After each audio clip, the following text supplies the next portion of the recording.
Dive deep and understand this. Welcome to this explainer. Today we're leaving dry land far behind us and we're venturing into a part of our world that honestly defies all human logic and scale.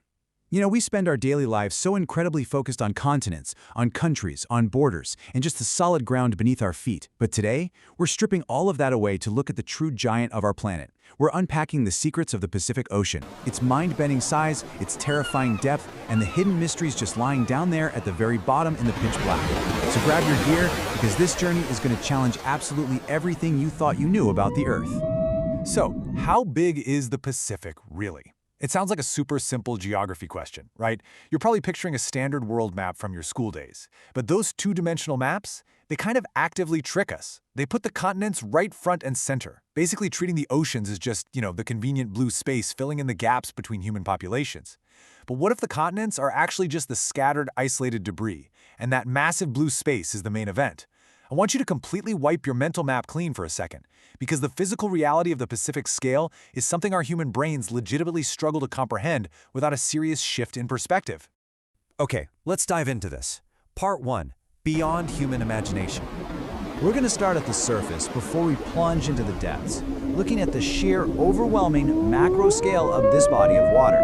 Just think about every single piece of land on Earth. Every massive continent, every sprawling country, every tiny little island, towering mountain range, and vast desert, all packed together. Now compare all of that combined global landmass to just the Pacific Ocean alone. The Pacific is bigger. No joke, it covers roughly 63 million square miles, easily dwarfing the 57 million square miles of all land on Earth. Let that really sink in for a second. This single continuous body of water covers more surface area than all of the combined land masses on our entire planet. It's a terrifyingly massive expanse of water that completely swallows the scale of human civilization. Literally, you could take all the land on Earth, drop it right into the Pacific, and you would still have room to spare. It's a truly fascinating geographical anomaly. The Pacific completely dominates the world map, yet it's almost entirely empty of major landmasses. Researchers often point out this strange reality, like how can a single geographic feature take up half the globe, yet remain so incredibly void of solid ground? There are places out there like Point Nemo, the oceanic pole of inaccessibility, where you are so far from any piece of land that the closest human beings to you aren't even on Earth. They're the astronauts orbiting right above you on the International Space Station. You could sail for weeks, sometimes even months, across this expanse without ever seeing a single speck of dirt. It's basically a liquid desert, a vast, unbroken horizon that isolates entire ecosystems and holds secrets we're only just now beginning to uncover. Part 2. The deepest extreme. Okay, so we've established how terrifyingly wide the Pacific is, but the width, that's only half the story. What happens when we look down?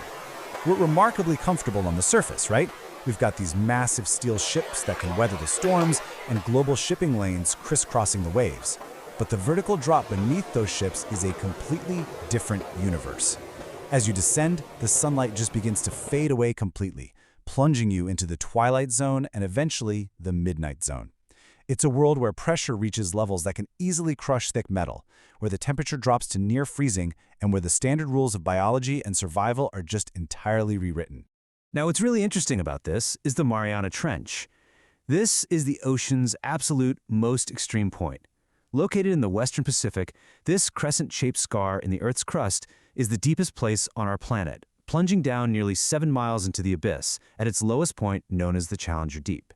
To put this profound depth into perspective, if you took Mount Everest, the absolute highest peak on land, and dropped it directly into the Mariana Trench, the peak of Everest would still be submerged under more than a mile of water. Down there, the pressure is over 1,000 times greater than at sea level. It's this dark, freezing, utterly alien world right beneath our feet, fiercely defying all our attempts to map it, visit it, or even understand it. Which brings us to an incredibly humbling number: 95. 95%. That's the percentage of our global oceans, which, again, are heavily dominated by the Pacific, that scientists estimate remains completely unexplored. Think about the sheer magnitude of that blind spot. We have incredibly detailed, high-resolution maps of the surface of Mars. We've completely mapped the surface of the Moon. We send probes out of our solar system, for crying out loud. But when it comes to the deep waters of our very own home planet, we're practically flying blind. It's a massive, lingering void in human knowledge. We have barely scratched the surface of the very ecosystem that covers the absolute majority of our world. Part 3. Scarier than space.